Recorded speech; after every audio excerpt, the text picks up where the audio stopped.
My name is Jeff Black. I'm an audio engineer and producer. I've worked for HBO, Comedy Central, when it was still Comedy Central, and Telemundo as a chief audio engineer. And recently, I've been working with this fantastic group, Mongoose Triple Threat, which has just completed their maiden voyage album, a long time coming. And we recorded it over quite a long period of time, but we're able to capture all the sound and all the affiliated additions and flavors that were necessary to make it sound like a professional, well-done album. The guys, of course, wrote great songs and performed flawlessly. We recorded right here in this area that I refer to as the playroom. I like the sound in here because it's got cedar walls and the sound bounces off of these walls very, very well. We had a drum set over here, a couple of guitar players, and a singer, a bass player, and the sound is taken to the other side of the building where the control room is, and we can see what's going on through closed circuit cameras. Okay, so here we are in the control room. Some of the stuff that we used for the project, of course, is right here. One interesting piece is this Atari 1040 ST, which was the first sequencer made, and we didn't use that. But I just wanted to note that we had it. We did use these synthesizers on the album. They're buried way, way down, so nobody really hears them, but they give support to the tracks. I played them myself. I played the parts on them, on all of these synthesizers using these outboard modules. Proteus is a famous module. Recording with this board, Mackie 3282, 32 input board, and listening through the classic monitors, Oratones, and JBLs.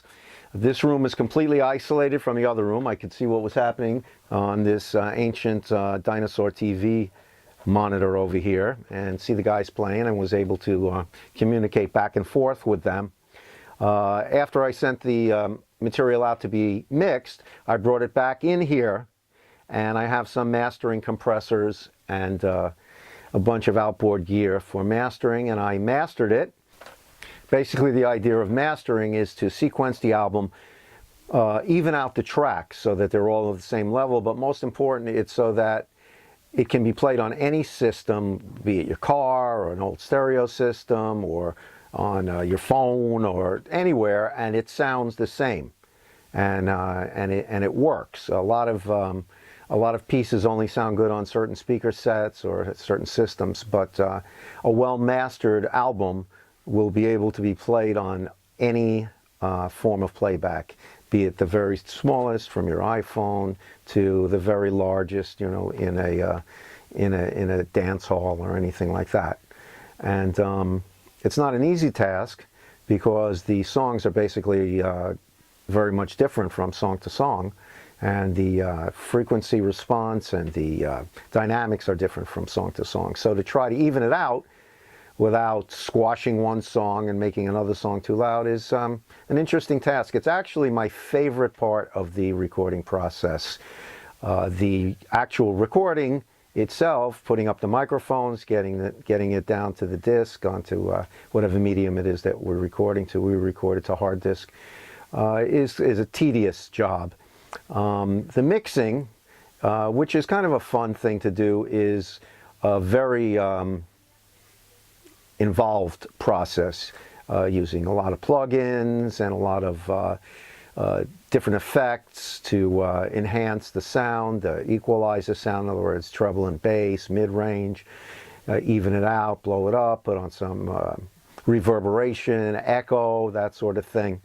But the mastering process is an elite process where you are listening to the album with different ears than the player or the engineer that recorded it or the engineer that mixed it or the public that's going to hear it. You hear some very special things. You have in your mind what other things sound like now, what things sounded like in the past, and you're trying to find a niche for your sound and make it come across and appealing to everyone. Of course, most people are concerned with, oh, how loud can I make it? Because if you play it on the radio or on a download or something, you want it to come across louder than everybody else's because that's what gives the excitement. But that's really counterproductive. The thing is just to make it sound good, no matter how it's played back, no matter where it's played back, no matter who's listening to it. And that's the ultimate challenge. You only have two channels to work with, left and right, and you have to make it sound good that way. You can't go in and fix a guitar or a cymbal crash. You have the whole thing and have to be able to subtly even it out and make it play. Again, fortunately, it was a great performance of great songs, so it wasn't a real difficult job. It was just a real fun job. And once I mastered the album, I gave it to Ben, and he sent it out to be pressed and to be uploaded, and that was it. And hopefully you're going to be hearing it very soon. One interesting thing that I did with this group was I utilized this piece of equipment, which is called an MXR digital delay. What's interesting about this is the very first digital delay that was ever created. I don't mean that this box was the first box that was ever made, but this was the first model of digital delay. Prior to this time, all echoes were done with tape loops, where the tape would cycle around several times and hit the heads and the recording heads and the playback heads and make an echo, blah, blah, blah, blah, blah, blah. This was a digital delay. This was the first time that the sound was taken into a solid state device and kept in the device and then spit out milliseconds later. It has different adjustments and different levels of time that are used. This style here, regenerating, throwing the sound back on itself. And it did very well for us. The fantastic thing about it is we managed to finish the album using it, and then after the last song was completed, this thing went kaput. So now it no longer exists. So its last play is on the album. There are no more of these. I've looked on eBay, I've looked everywhere, I've searched the world to try to get another one. This cannot be repaired because the parts are obsolete.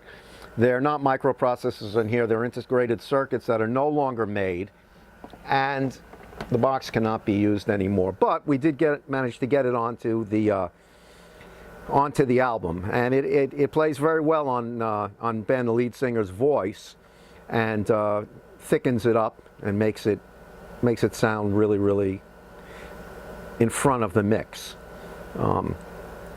Technically, that was it. I mean, the rest of it wasn't too hard because the guys played really, really well, so it wasn't too difficult to capture the sound. I mean, you can have the greatest recording equipment in the world, but if what you're recording is garbage, it's garbage in, garbage out. But it was quality in, so it was quality out.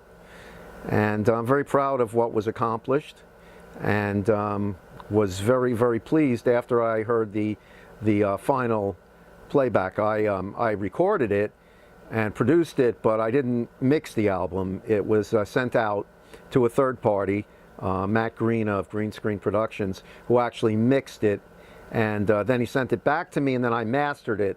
And it's a great album. I think that it's going to take quite a bite out of the market.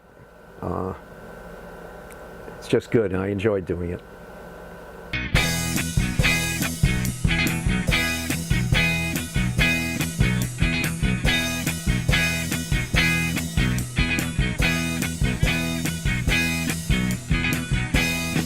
There's a girl named Emily, and I want to be her man. Everywhere I look, I see her face smiling back. When I look into take a second look. 'Cause there she is smiling back at me, oh Emily, oh